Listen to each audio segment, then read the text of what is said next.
عشق فریشتەی پەیامە ئاەتی ئاو بۆ سەرابەکان دێنێتە خوار تا زەوی فریویتیان نەمێنێ. حەکیم ساڵح عەبدولکەریم ناسراوە بە حەکیمی مەلا ساڵحی گەورە.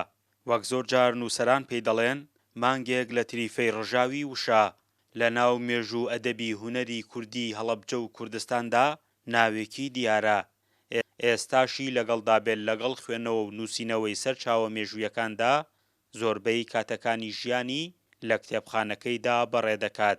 ئەو لە ژیانی خۆیدا نووسەر و شانۆکار و ڕۆژنامەنووس و پێشمەرگەش بووە.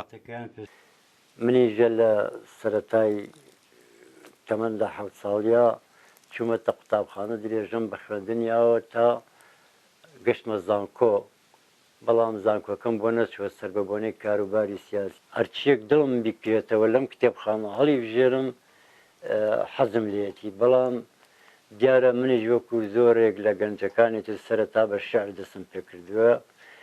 دوایی چیرۆکم پێ خۆش بوو ئەوەی ئەم خوێندەوە.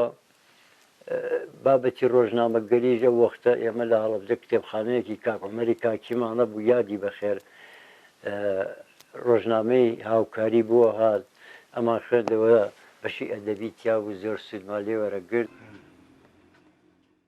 حەکیمی مەلا ساڵح جگە لەوەی سەدان نووسین و لێکۆڵینەوەی بڵاو کردووەتەوە 28 کتێبی چاپکراوی هەیە و 7 کتێبیشی لە ئێستادا ئامادەی چاپکردنن.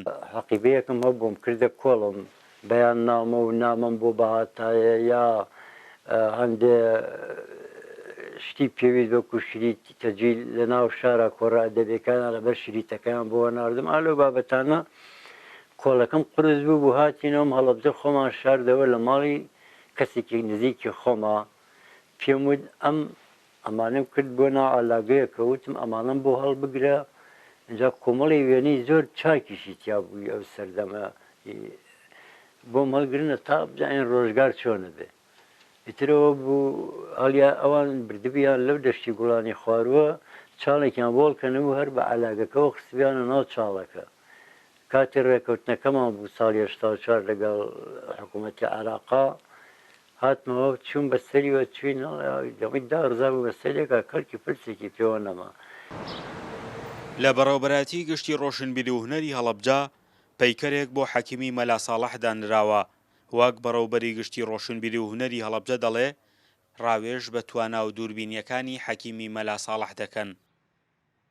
بە ئێستشەوە هەر کار و چالاکیێکی ڕۆشنبیری ئەدەبی لەم پارێزگایە ئەکرێ، ئێمە بۆ خۆمان کاک حەکیمێکێکە لەو کەسانەی کە وەکو ڕاوێژکارێک پرسوڕامان لەگەڵیا هەیە لە هەموو کایە ڕۆشنبیری و ئەدەبیەکان چالاکیەکاندا بەشداری هەیە و حزوری هەیە. لە ئێستادا حالێن کتێبێکمان بۆ چاپ کردووە کە کتێبی میرزا شەفیعە چاپ کراوە ئامادەیە. حەکیمی مەلا ساڵح ساڵی 1954 لە گەڕەکی کانیعشقانی هەڵەبجە لەدایک بووە. ساڵی 1976 چووەتە زانکۆی بەغدا، بەڵام بەهۆی دۆخی سیاسی ئەو کاتەوە وازی لە خوێندن هێناوە. دواتر بووەتە پێشمەرگە و دژ بە بەعەز خەباتی کردووە. پەیمانگای زانستە ئیسلامیەکانی هەڵەبجەی تەواو کردووە. چەم قەڵەمی دەستی سەرچاوەیە لە دەفتەری خاکدا چیرۆکی عشقی ڕۆک و ئاو دەنووسێتەوە. فەرحان هەورامانی، دەنگی ئەمریکا، هەڵەبجە.